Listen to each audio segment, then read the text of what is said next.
the next topic which we will be discussing is hire purchase. And hire purchase, we are going to be referring to our Hire Purchase Act 1967. So first of all, let us have a look at what is the definition of hire purchase. So hire purchase, the definition of hire purchase can be divided into two. Is a letting of goods, memberi sewa barangan with an option to purchase, dengan diberi pilihan untuk membeli, and it is also an agreement for the purchase of goods by installment, dan juga membeli barang secara ansuran. Okay. However, if the property in the goods, the title of the goods had already been passed at the time of the agreement, hak terhadap barang telah berpindah pada masa perjanjian, then this is not hire purchase. Or if the person who gave the hire purchase goods is engaged in the business of selling it, then under that situation, this is actually not hire purchase. So under hire purchase, the difference between hire purchase and sale of goods is this. So under sale of goods, the title of the goods, the ownership, the property of the goods had already been transferred to the buyer. Under hire purchase, the ownership of the goods, the title of the goods remains with the owner until the hire purchase agreement is fully settled. Meaning the payment, the installment have already been paid in full, then only the ownership will be transferred to the hirer. So this is the difference between hire purchase and also sale of goods. So under both situations, under sale of goods, goods can still be bought through installment. It's very wrong to say that under hire purchase, this is the situation whereby goods is being bought through installment, whereas under sale of goods, goods is being bought through cash. That is wrong, because under sale of goods, goods can also be bought through installment. The difference is just that on the sale of goods, the title of the property had already been transferred to the buyer, though the price of the goods had not been fully settled yet.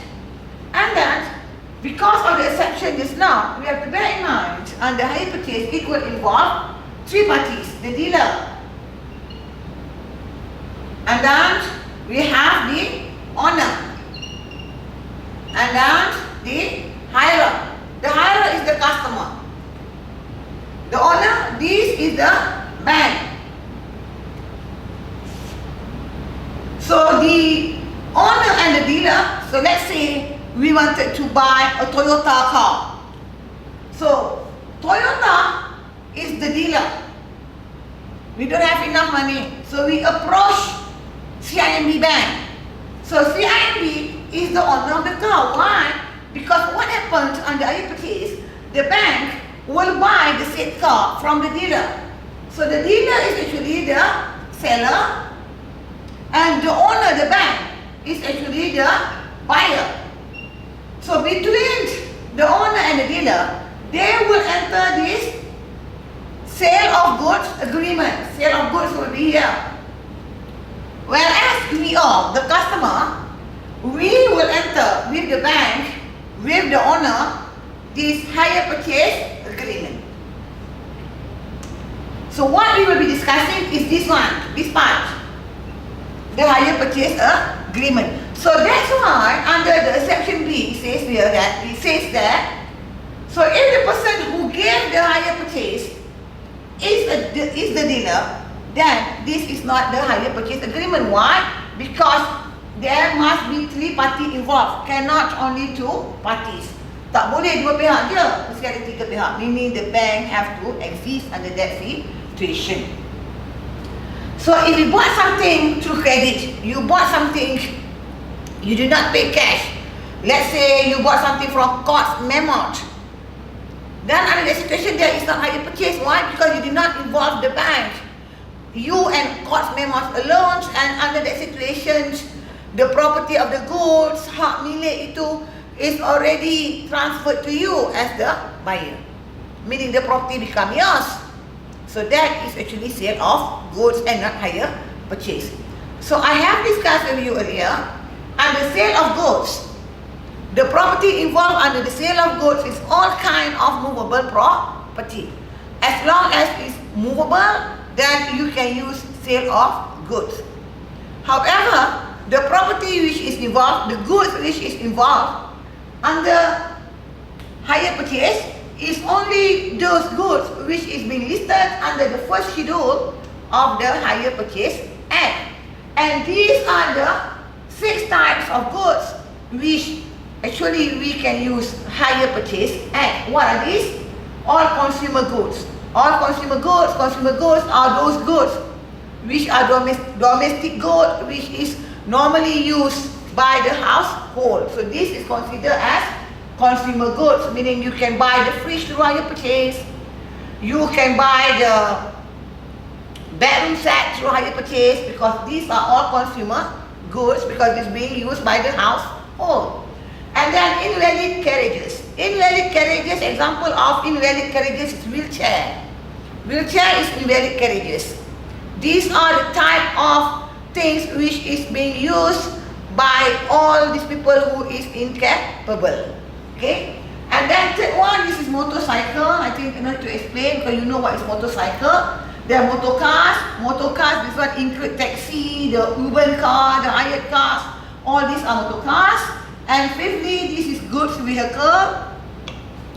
This is small lorries because it cannot be more than 2,540 kilogram. All those container, all those big lorries cannot use this hire purchase act.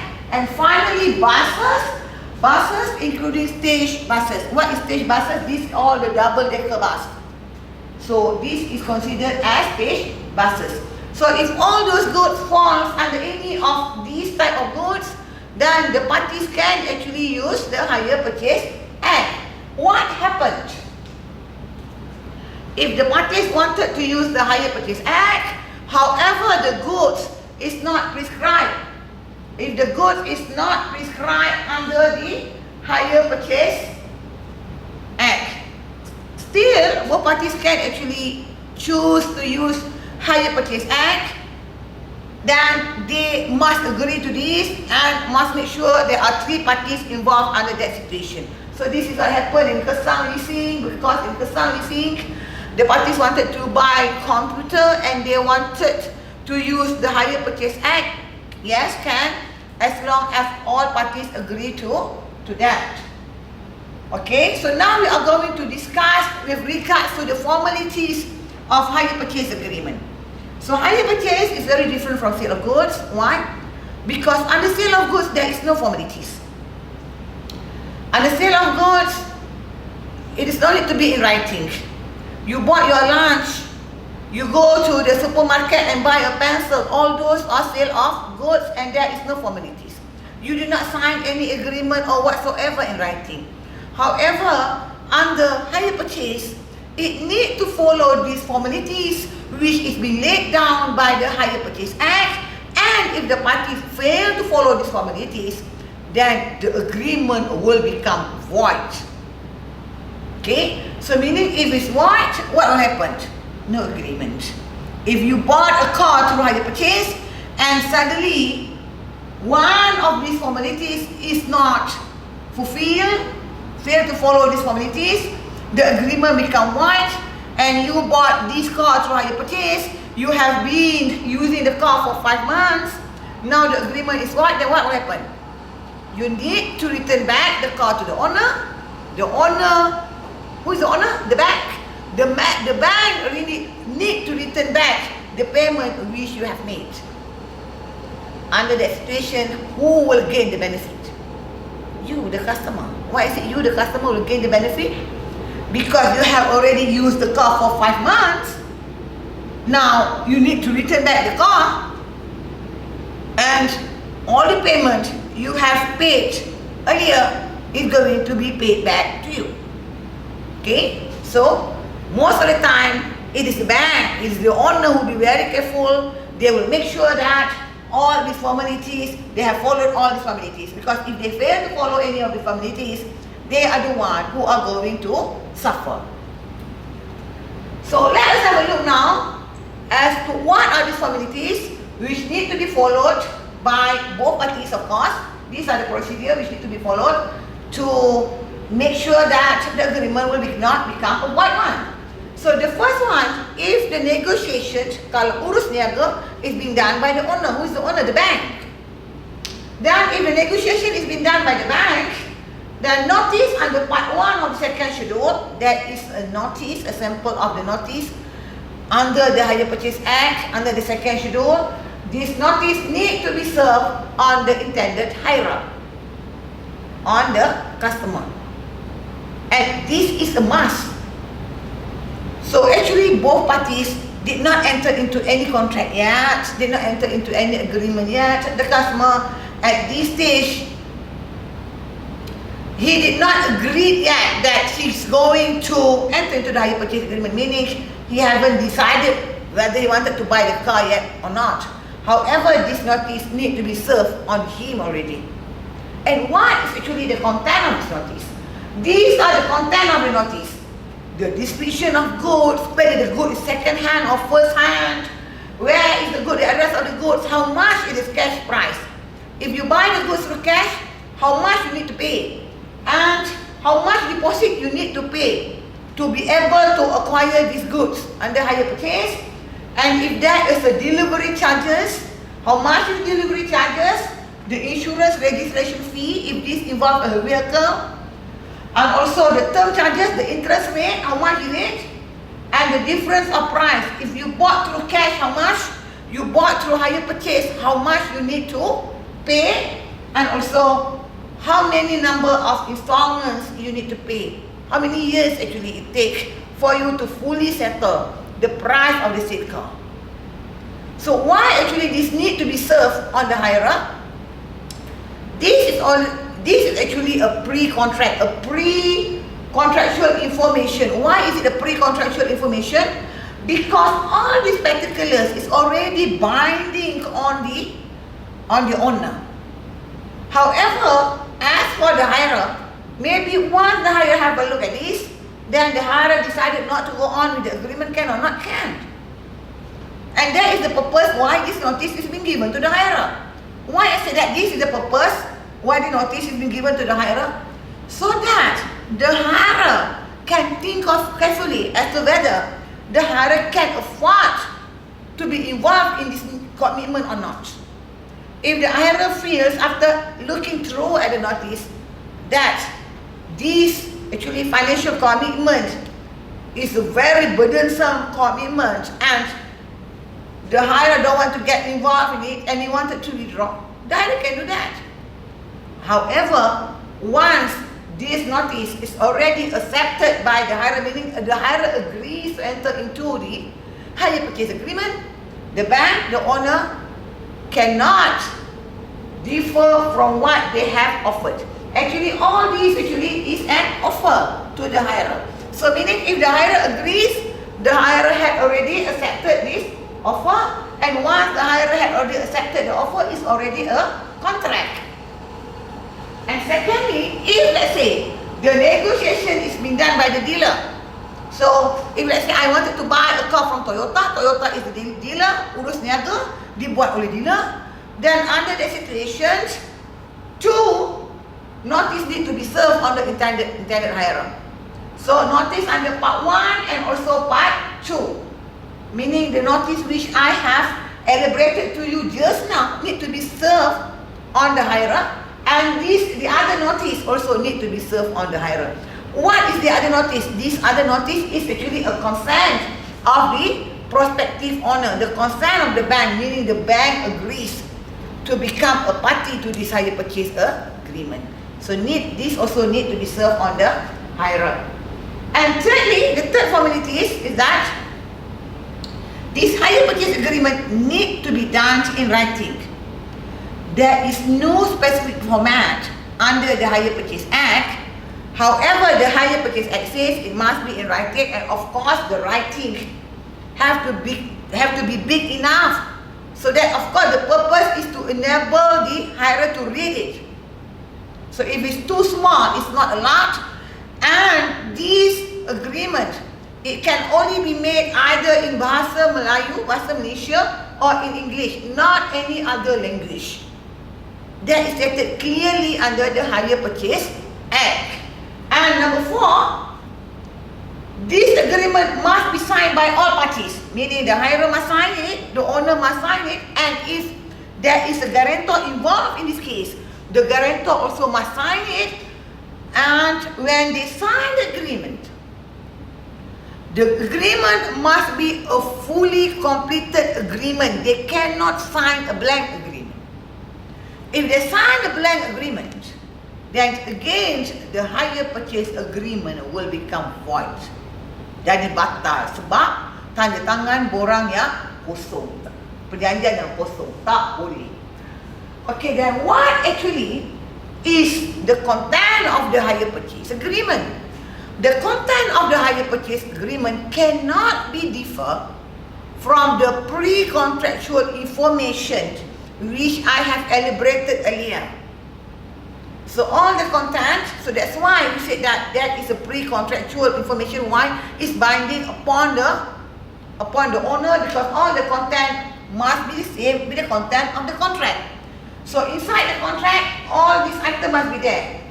When the hiring starts, how many installments need to be paid, the amount of the installment, how much, when actually the installment need to be paid, the date, what are these goods which you bought through hire purchase, barang apa yang beli ni, okay, and address of the goods. And when part of the consideration, especially the deposit, kalau sebahagian daripada harga itu is in the form of other goods, maybe you trade in your old car, then the description of the item which you trade in must be stated inside the hire purchase agreement. Okay? And apart from that, all these other items which I put it in red, or why is it in red? Okay? Because this item which I put it in red, it must be done in a tabular form. Tabular form in the form of a table. Why it must be done in the form of a table inside the hire purchase agreement? So that is much more clearer, because of course the purpose of the hire purchase agreement is that so that it will be read by the hirer, supaya hirer baca nampak terang, nampak jelas. So that's why all this must be in a tabular form, because all this involves numbers. Because why I say involve numbers? So all this in red is this. What is must be in the tabular form? The cash price, harga tunai berapa, deposit, how much the deposit, the delivery charges, how much is the worker registration fee, the insurance, how much, the total amount less deposit, jumlah sebenar semuanya, tolak deposit berapa, the term charges, kadar faedah, how much, the annual percentage rate, kadar faedah tahunan, berapa, total amount, and the VI, the total amount, and also the interest rate plus the interest rate, how much is it, and the total amount all together, how much need to be paid by the hirer. So all these need to be in a tabular form. And as I told you earlier, this agreement, this content cannot be inconsistent with the pre-contractual information which I informed you earlier. So let us have a look at the sample of this hire purchase agreement. This is a hire purchase agreement, a New Zealand hire purchase agreement. So can you see that these are the item which I told you just now in a tabular form. This is in a tabular form. So those items which is in red have to be in the tabular form like that. So it will be much more clearer actually for the hirer to recognize it, to read it. So what is the formalities number 6, the procedure? So if the hirer bought more than one item, so let's say the hirer bought the refrigerator, and at the same time the hirer also bought the dining table, you see. So both items must have separate agreement, unless if the item complement each other. What does it mean by complement each other? If the item saling melengkapkan, complement each other. So if you bought a car, nowadays car they have GPS. And what else they have? A car. They have other accessories, the bumper and so on. Because all these complement each other, then it can be in one agreement. However, if it does not complement each other, it does not melengkapkan a dining table and a refrigerator, tidak melengkapkan. A table and the chair maybe melengkapkan, right? Maybe complement each other. Then under that situation, it needs to be done separately, meaning you need to sign as a hirer two separate agreements. And if the item which you bought, let's say the car which you bought, is a second-hand item, it has to be stated inside the agreement that this is a second-hand goods and what actually is the defect of this good. Apa kata-katanya? Mesti dinyatakan dalam perjanjian. And if there is an addition or alteration, let's say there is an alteration, maybe with regards to the interest rate, the hirer have to agree to this, and to show that the hirer agree to this, the hirer need to initial at the side of the agreement. So there actually, the opposite side, there is a blank space there, sign it there to show that the hirer agrees to that. And then we go on with number 9. This is service of document. What are the documents? The documents, one of the documents, of course, is the agreement itself. The agreement need to be served. It need to be given to the hirer. If not, the hirer wouldn't know. Of course, the hirer wouldn't remember what is inside the agreement. So that's why the hirer need to have a copy of the agreement, and that agreement need to be served on the hirer within 21 days. This is very important, because if the owner fails to do this, then the agreement will not become enforceable. What is the difference then? If it's not void, it's still valid. However, it's not enforceable. Not enforceable meaning the owner cannot exercise their right. Let's say if the hirer defaulted, failed to pay the installment, can or not the owner repossess the car? Boleh tak owner bank tarik kereta? Tak boleh. Why? Because fail to serve the document, the agreement to the hirer. And the bank also cannot sue the rental. That's why if it's unenforceable, it will be detrimental to the owner actually. So what is the difference then between void? Because if void, then the hirer need to return back the car. However, unenforceable, the hirer no need to return the car. Then the hirer can still keep and use the car. It's just that the owner cannot exercise their right. Okay, then let us go on.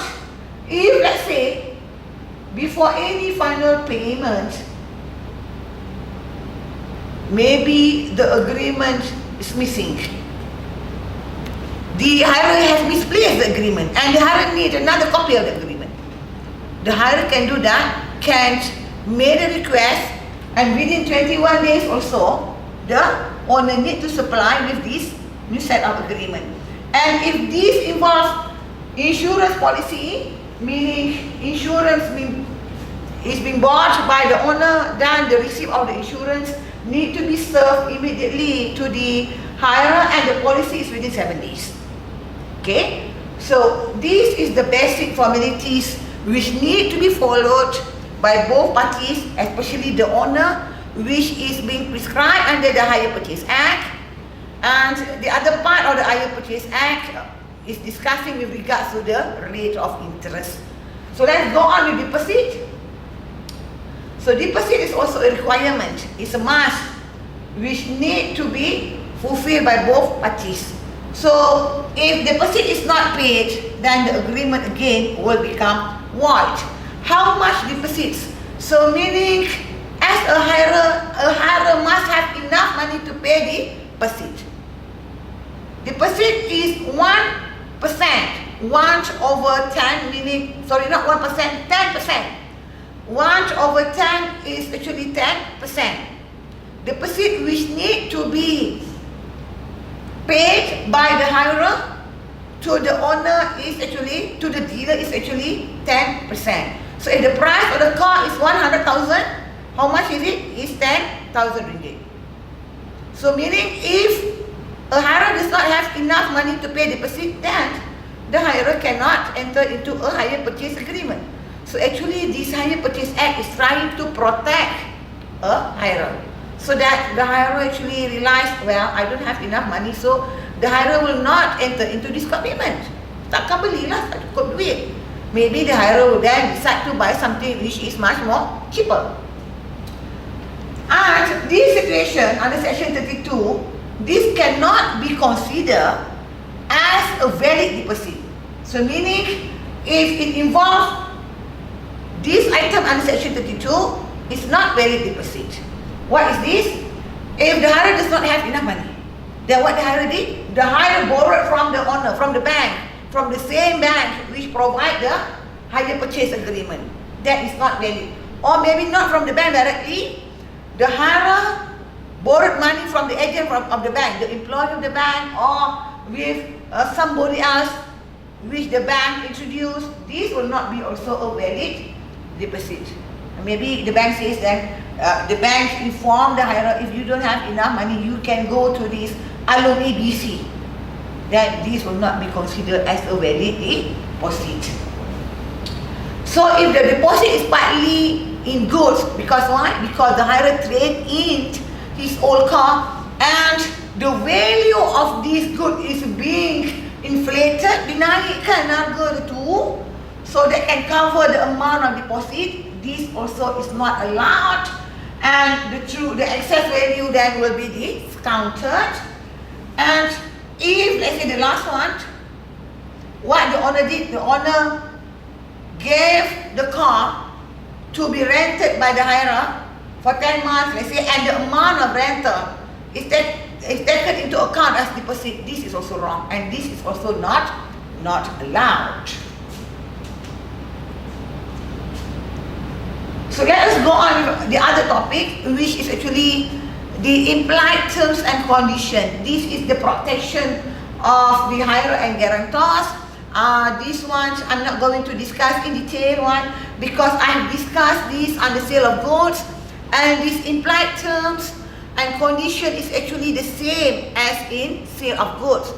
The difference is that under the sale of goods we have the exemption clause, remember, whereby I said if the parties choose to be exempted from being bounded by the implied term and condition, then all the implied term and condition which is being provided by the Sale of Goods Act is actually useless.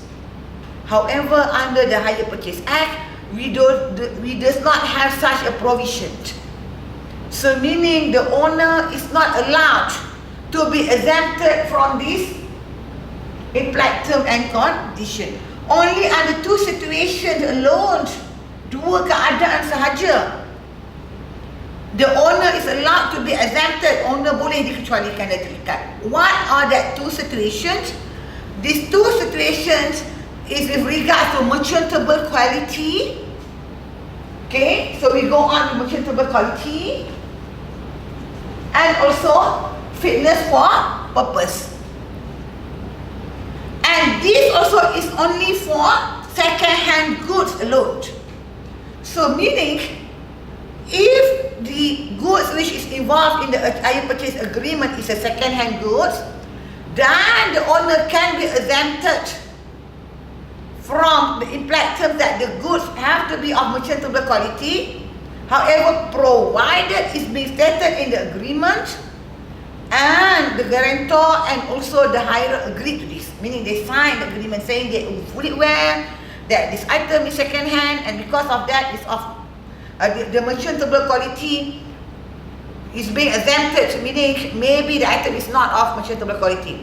And fitness for purpose is the same thing. Okay, the same thing, meaning the hirer is fully aware that this is second hand good, and because of that, the implied condition as to fitness for purpose might be negative, and he agrees, he signed to it. Okay, so what about liability of the owner and dealer? So under law of contract, I have taught you the rule of privity of contract, whereby I inform you that contract only recognize parties to the contract, two parties only. However, this is a sort of exception under the Hire Purchase Act, because we are fully aware actually the contract is between the bank and the hirer. Meaning the hirer has nothing to do with the dealer.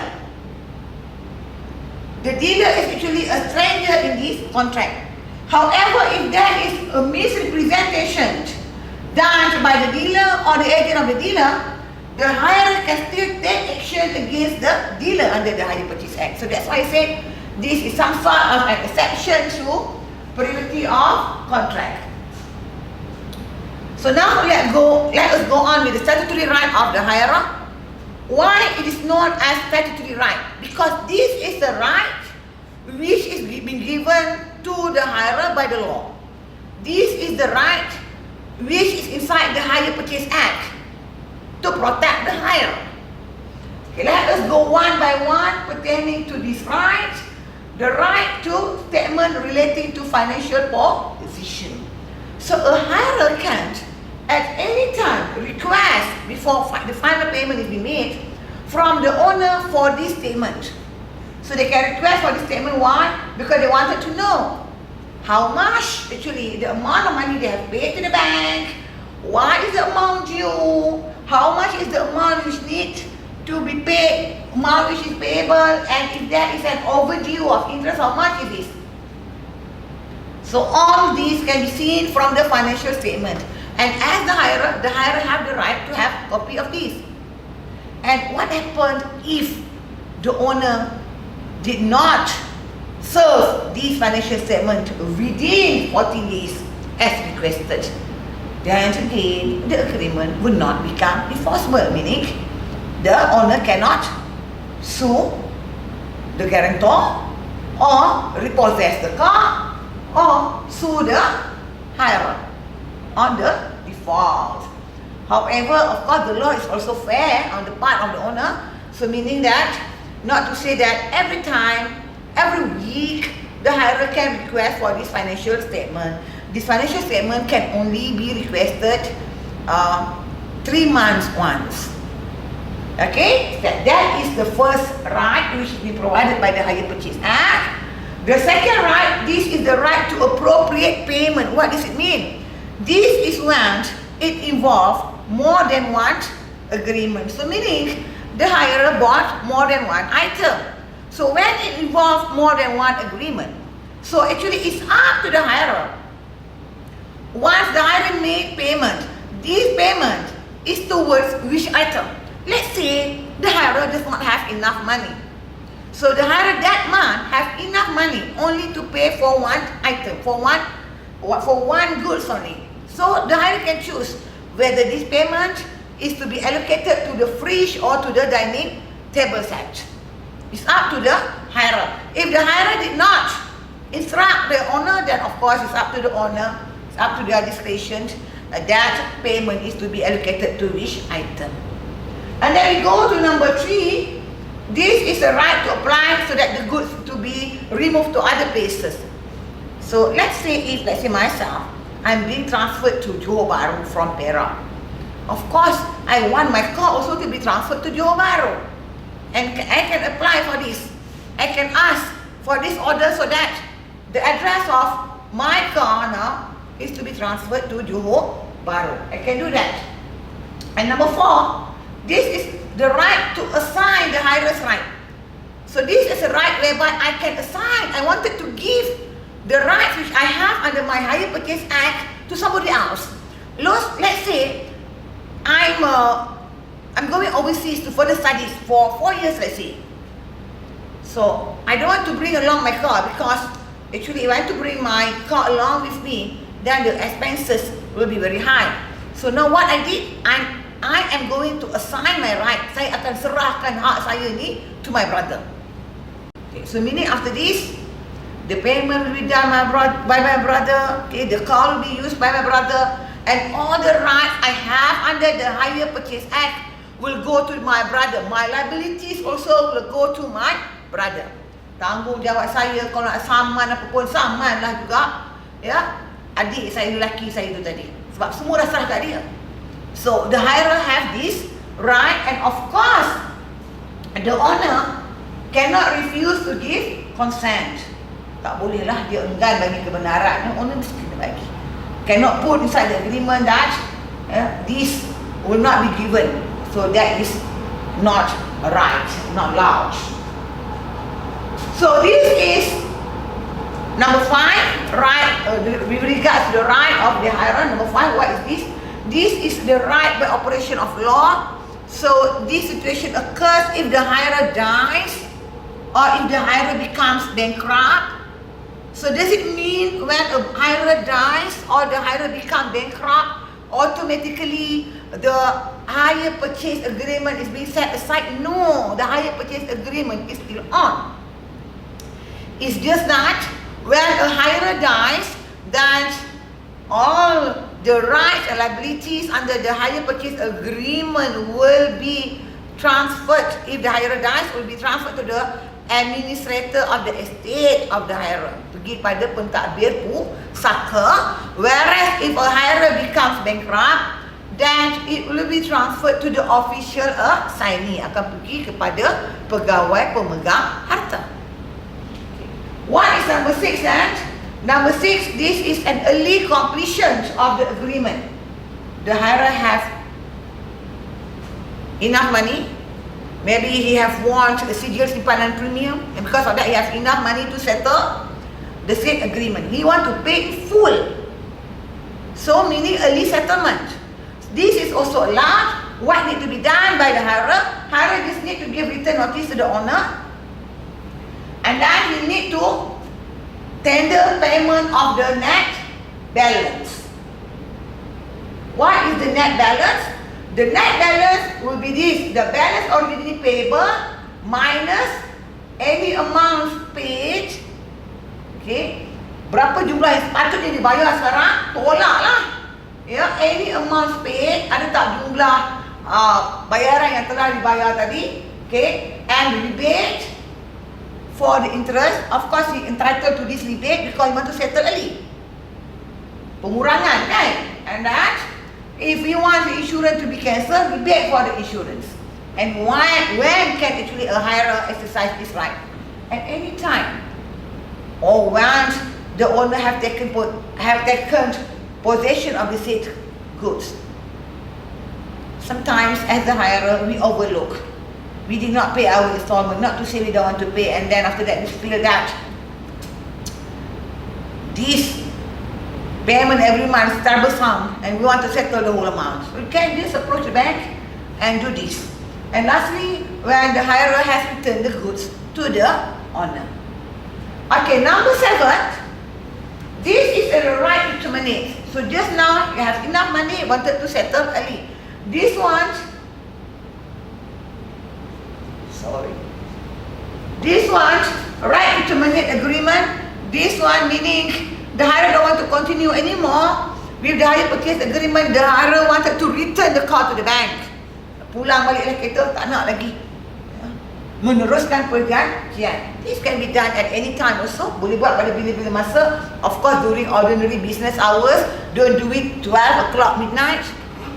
Do it during normal business hour. Return the said goods to the owner, and then can request the owner to sell to the person who is being introduced by the hirer. And if there is profit, after the said goods is being sold, the profit will belong to the hirer. If there is loss, the hirer also need to bear the loss. Finally, this is right of hirer when the car is being repossessed. When can actually an owner repossess the said goods? We can also say that actually this is also the right of whom? This is also the right of the owner. So the said goods can only be repossessed by the owner if there is 2 successive default. Dah 2 kali tak bayar berturut-turut, baru boleh repossess. Then only can repossess. But this does not mean that 2 successive default can straight away repossess. Okay. If the hirer is already a deceased, dah mati dalam kes kematian under this situation, then 4 defaults, 4 successive defaults. So give time to the administrator of estate of the deceased to settle everything. Okay. Okay, just now I said, not to say that there is default straight away can repossess. There are procedure which need to be followed by the owner. So what are actually this procedure? So the procedure says, first thing, need to give notice first to the hirer and wait for the notice to expire. When the notice had expired, after 21 days only, then only can repossess the car. Can or not? The owner don't want to give notice. The owner wanted to repossess the goods straight away.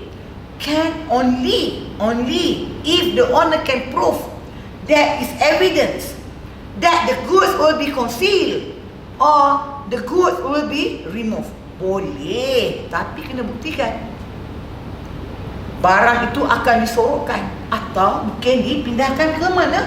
Ke Thailand. Okay, then only the owner can repossess without giving notice. Okay, now notice had expired. Now the owner wanted to repossess, and during that possession, after taking possession of the goods, what the owner must do? The agent of the owner must give receipt to the hirer or the person who is at that time driving the said car. Give receipt. Can after this straight away auction? Cannot. Again, need to give notice on the hirer and the guarantor and have to wait another 21 days. Only after the second notice expired, then only the owner can auction off the said goods. Give time for the owner or the guarantor to find a way to settle the default, to remedy the default. So only if after 21 days nothing has been done, then only can auction off the said goods. Can or not, if the owner wanted to auction off, wanted to sell the goods before the 21 days expired. Can, however, must obtain consent first from the hirer. Boleh, tapi kena minta izin dulu lah. Ya, minta kebenaran daripada hirer. If the hirer don't allow, then cannot. Okay, one. So within that 21 days, the hirer also can actually introduce to the owner somebody else who is willing to buy the said goods.